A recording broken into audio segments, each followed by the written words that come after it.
미국 그 3대 대통령이고 독립선언을 쓴 토마스 제퍼슨이라는 그 대통령이 있습니다. 이 사람은 미국으로 치면은 미국의 레오나르도 다빈치처럼 굉장히 다재다능한 인물입니다. 이분이 한 유명한 이야기가 있습니다. 뭐냐면은 자신은 신문 없는 정부보다도 정부 없는 신문을 원할 것이다. 그만큼 언론의 자유를 중시했습니다.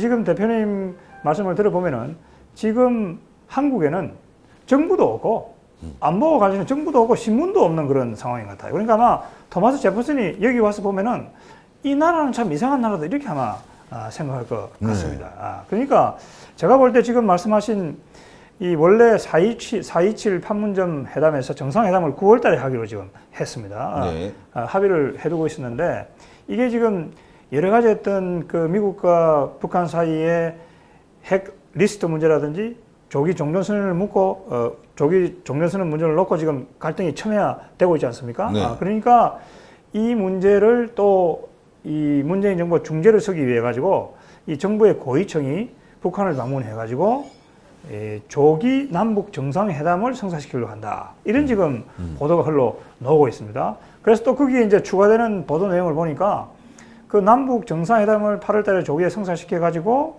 어떻게 하느냐. 종전선언을 하면서 동시에 비핵화라는 그 내용을 한마디로 포함시키려고 하는 겁니다. 자, 이러면 어떻습니까? 그렇게 하면은 또 이게 뭐 비핵화에 진전이 있습니까? 전혀 없는 거거든요, 그게 지금. 그러니까 제가 볼 때 이 정부는, 문재인 정부는 이 북핵 문제를 근본적으로 해결할 수 있는 그런 노력은 전혀 취하지 않고 네. 계속 이 지금 4.27 판문점 회담이라든지 또 다른 어떤 이 남북 정상회담이라든지 제가 볼 때는 이런 어떤 국가안보 문제를 계속 국내 정치적으로 이용하려고 하는 그러한 어떤 의도가 있는 것이 아닌가 그런 생각이 듭니다. 그래서 제가 볼 때는 아무리 판문점 회담에 이어서 두 번째 남북 정상회담이 열린다고 하더라도 지금과 같은 상황에서는 전혀 북핵 문제의 해결 실마리를 찾기는 어렵다. 여러분 그 중국은 이 정전협정을 폐기해야 된다. 유엔사를 해체해야 된다. 그다음에 주한미군을 철수해야 된다. 한미동맹을 폐기해야 된다라고 하는 것이 일관된 입장입니다. 여러분 1971년 키신저가 이 미중 관계를 개선하기 위해 가지고 극비리에 중국을 방문했습니다. 그 방문을 해가지고 이 키신저가 주얼리하고 마오쩌둥하고 회담한 비밀 내용이 지금 전부 다 인터넷에 공개되어 있습니다. 여러분 그걸 보시면은 그때 이 한반도 관련해 가지고 마오쩌둥하고 주얼라이가 키신저에게 요구를 한 게 주한미군을 철수해라. 그 다음에 유엔군 사령부를 해체해라. 유엔 통일 한국 임시부흥위원단을 해체를 시켜야 된다. 그런 것들을 계속 거기에서 요구를 했던 겁니다. 그래서 결국은 여러분 어떻게 됐습니까? 미국이 2사단 당시에 7사단이 있었는데 닉슨 행정부 당시에 7사단을 철수를 했습니다. 네. 그리고 유엔군 사령부를 철수를 하라고 하니까 그거는 도저히 할 수가 없어가지고 어떻게 했냐면 그때 키신저가 닉슨 대통령의 지침을 받아가지고 여러분 어떻게 했냐면은 그 유엔군 사령부가 해체될 것을 대비해가지고 한미연합사를 만든 겁니다. 그래가 1978년에 지금 한미연합사 지금 출범해가지고 있고 네.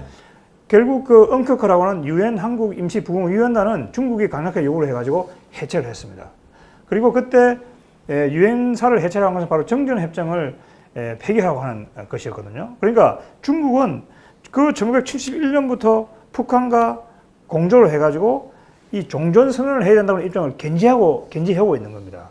이번에 중국이 볼 때 문재인 정부가 들어서 가지고 중국이 그동안 오랫동안 이 추진해왔던 목표였던 종전선언을 하고 미국의 영향력을 한반도에서 약화시키는 결정적인 절호의 기회가 왔다. 이렇게 지금 중국이 보고 있는 것 같습니다. 그래서 이 남북한, 그 다음에 중국, 이 3자 사이에 하나의 공조체제가 구축이 돼가지고 이 미국에 대해서 종전선언을 해라 라고 압박을 가하는 그런 상황이 지금 연출되고 있다 이렇게 보입니다. 만약에 여러분 한반도 전체가 중국의 영향권 하에 들어간다고 한다면은 그걸 저희들이 중국판 역애치선 라인하고 부를 수 있을 겁니다. 그러니까 이 중국판 역애치선 라인을 끌려고 중국이 지금 전략적인 시도를 하고 있는 것이고 중국은 남북한 문제도 중요하지만은 21세기에 미국과의 어떤 패권 경쟁에서 주도권을 잡기 위해서 지금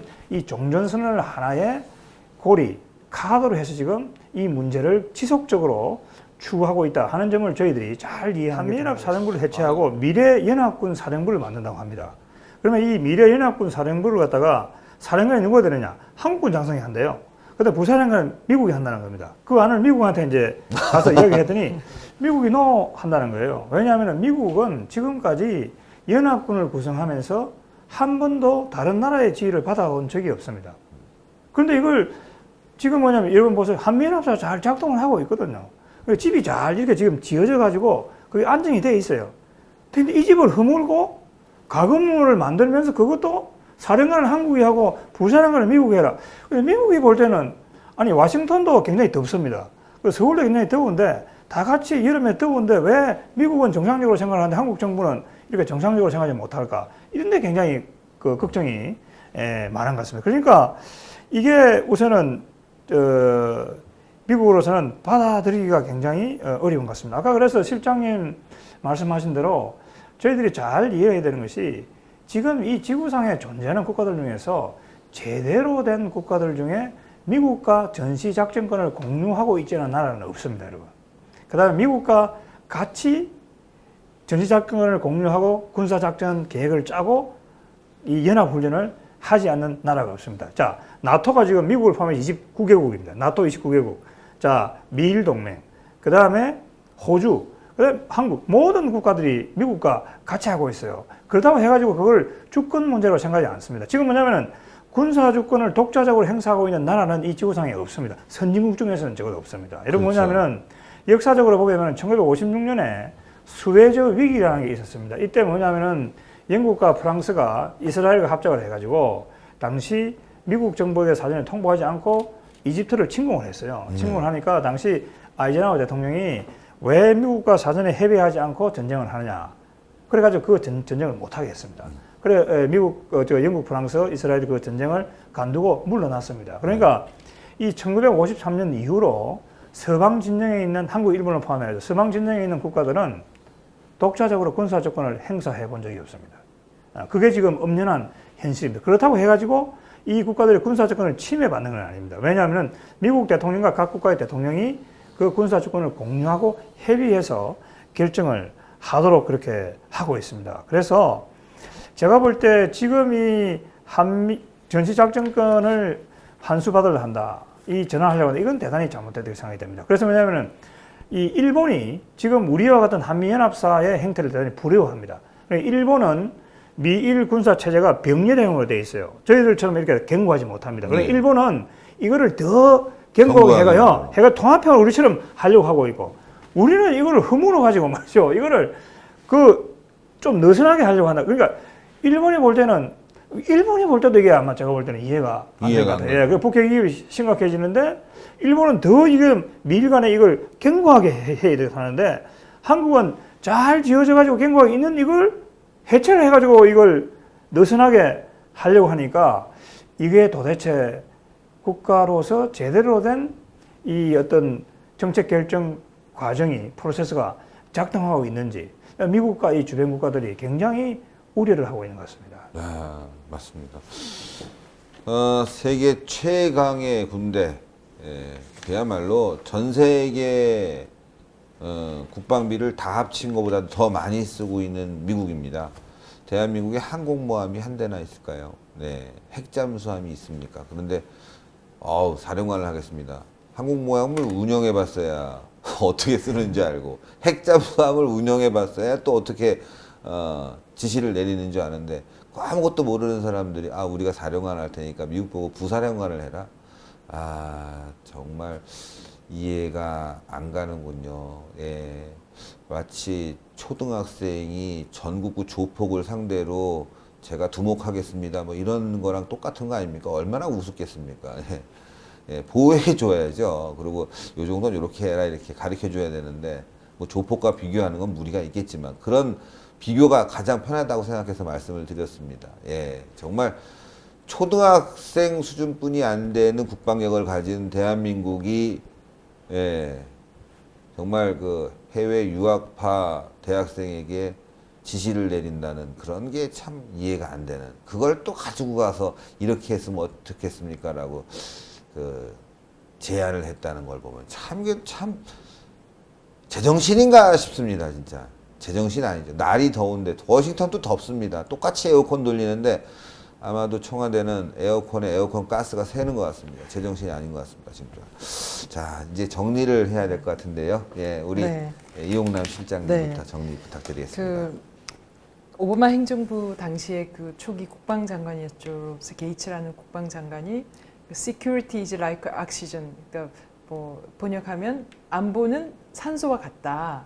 그러니까 세계 어느 나라에서요. 그런 이제 국방력이라든지 이런 거는 우리가 이윤을 창출하는 그런 뭐 행위는 아니지 않습니까? 끊임없이 소모를 해야 되는 그런 이제 상황이고요. 그래서 그럼에도 불구하고 전 세계 나라에서 그런 군대를 통한 그런 이제 그 안보에 있어서는 국가의 이제 기본이라고 할 수 있습니다. 그렇지만 우리 그 한반도는 한국의 입장에서는 어느 때보다 이런 이제 국방의 중요성이 정대된 상황에서 국방이 해체되는 모습을 보면서 위기감을 금할 수 없는데요. 이렇게 안보라는 건 우리가 산소처럼 이렇게 평소에는 느끼지 못하지만은 그 산소가 없으면 어떻게 되겠습니까? 거의 뭐 살 수가 없는 상황이 될 수 있겠죠. 네. 그래서 물론 북한 그 핵 문제, 특히 핵 문제가 해결된다고 치더라도 안보는 국가의 기본입니다. 그래서 이러한 국가의 기본적인 핵심적인 이익을 포기하는 그런 나라가 안 되었으면 하는 심정입니다. 아유, 날 더우신데.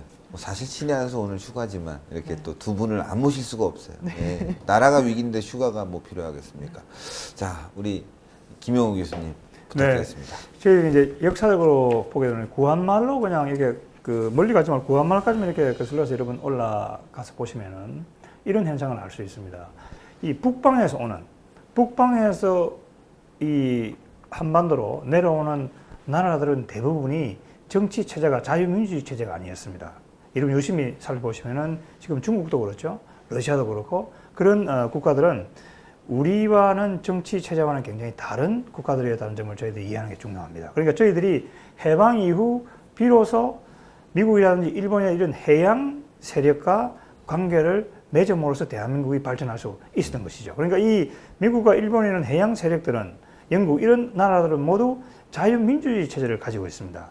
지금 북방에서 한반도에 영향력을 행사하려고 하는 나라들, 중국이라든지 이런 러시아는 이런 자유민주주의 체제는 거리가 멀다고 하는 얘기죠. 그래서 제가 볼 때 문재인 정부는 이러한 역사적인 사실을 정확하게 이해하는 게 중요합니다. 그래서 한국과 미국과 일본 이 해양 세력과의 이 관계를 강화해야 된다. 자꾸 북방으로 올라가 가지고 그들과 이 연대해서 이 해양 세력과의 어떤 관계를 훼손해서는 안 된다. 제가 볼 때 그것은 바로 대한민국이 지금까지 이 성장해온 바탕이 되었던 그런 하나의 이 국제정치 질서를 허무는 것이고 대한민국의 국가 자체가 바로 자살로 가는 길이다 라고 하는 점을 제가 말씀드리고 싶습니다.